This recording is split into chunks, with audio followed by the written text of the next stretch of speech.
وہ سڑک جس کی وجہ سے انڈیا پاکستان کے درمیان 65 کی جنگ چھڑی۔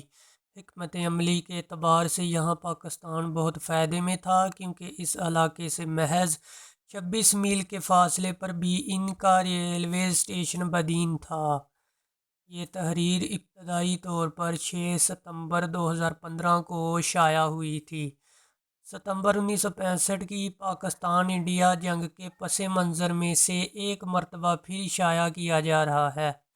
بہت کم لوگوں کو معلوم ہے کہ سن 1965 میں انڈیا اور پاکستان کے درمیان جنگ کی بنیاد رن آف کچھ کے ویران علاقے میں ہونے والی ایک چھوٹی سی جھڑپ سے رکھی گئی تھی۔ یہ پورا علاقہ ایک طرح کا صحرا تھا۔ یہاں کچھ چرواہے کبھی کبھار اپنی بھیڑ بکریاں چرانے جایا کرتے تھے۔ یہاں بولے بٹکے کبھی پولیس والوں کا دستہ گشت کر لیا کرتا تھا۔ حکمت عملی کے اعتبار سے یہاں پاکستان بہت فائدے میں تھا، کیونکہ اس علاقے سے محض 26 میل کے فاصلے پر ہی ان کا ریلوے اسٹیشن بدین تھا، جہاں سے بذریعہ ریل کراچی کا فاصلہ صرف 113 میل تھا۔ پاکستان کی 8ویں ڈویژن کا یہی پر ہیڈ کوارٹر تھا۔ دوسری طرف انڈیا کی جانب سے کچھ کے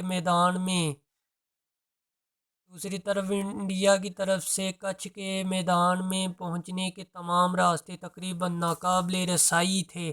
سب سے نزدیک 31ویں برگیڈ احمد آباد میں تھی، جہاں سے نزدیکی ریلوے اسٹیشن بھوج سے 180 کلومیٹر کے فاصلے پر تھا۔ بھوج یوں تو اس علاقے کا ایک چھوٹا شہر تھا، لیکن متنازع پاکستان سرحد سے 110 میل کے فاصلے پر تھا۔ جھگڑے کی ابتدا اس وقت ہوئی جب انڈین سیکورٹی فورسز کو پتہ چلا کہ پاکستان نے ڈینگ اور سرائی کو ملانے کے لیے 18 میل طویل ایک کچی سڑک بنا لی ہے۔ یہ سڑک کئی مقامات پر بھارتی سرحد کے 1.5 میل اندر تک جاتی تھی۔ انڈیا نے اس مسئلے پر مقامی اور سفارتی سطح پر احتجاج کیا تھا۔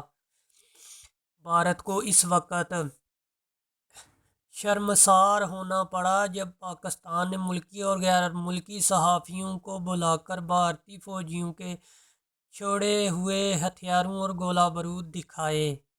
پاکستان نے اس کے جواب میں 51ویں برگیڈ کے کمانڈر بریگیڈیئر اظہر کو اس علاقے میں مزید جارحانہ گشت کرنے کا حکم دے دیا۔ ادھر مارچ کے آتے آتے انڈیا نے بھی کجرکوٹ کے قریب نصف کلومیٹر جنوب میں سردار چوکی بنا لی۔ پاکستان کے کمانڈر میجر جنرل ٹکے خان نے بریگیڈیئر اظہر کو حکم دیا کہ حملہ کر کے انڈیا کی نئی بنی سردار چوکی کو تباہ کر دیا جائے۔ 9 اپریل کی صبح 2 بجے پاکستانی حملہ شروع ہوا۔ انہیں سردار چوکی، جنگل اور شالیمار نام کی 2 مزید انڈین چوکیوں پر قبضہ کرنے کا بھی حکم دیا گیا۔ شالیمار چوکی پر تعینات اسپیشل ریزرو پولیس کے جوان مشین گن اور موٹر فائر کے کور میں آگے بڑھتے ہوئے پاکستانی فوجیوں کا مقابلہ نہیں کر پائے۔ تاہم سردار چوکی پر تعینات پولیس اہلکاروں نے زبردست مزاحمت کی۔ 14 گھنٹوں کے زبردست حملے کے بعد بریگیڈیئر اظہر نے گولہ باری روکنے کا حکم دیا۔ اس دوران سردار چوکی کی حفاظت پر مامور پولیس اہلکار 2 میل واپس وجو کوٹ چوکی پر چلے آئے۔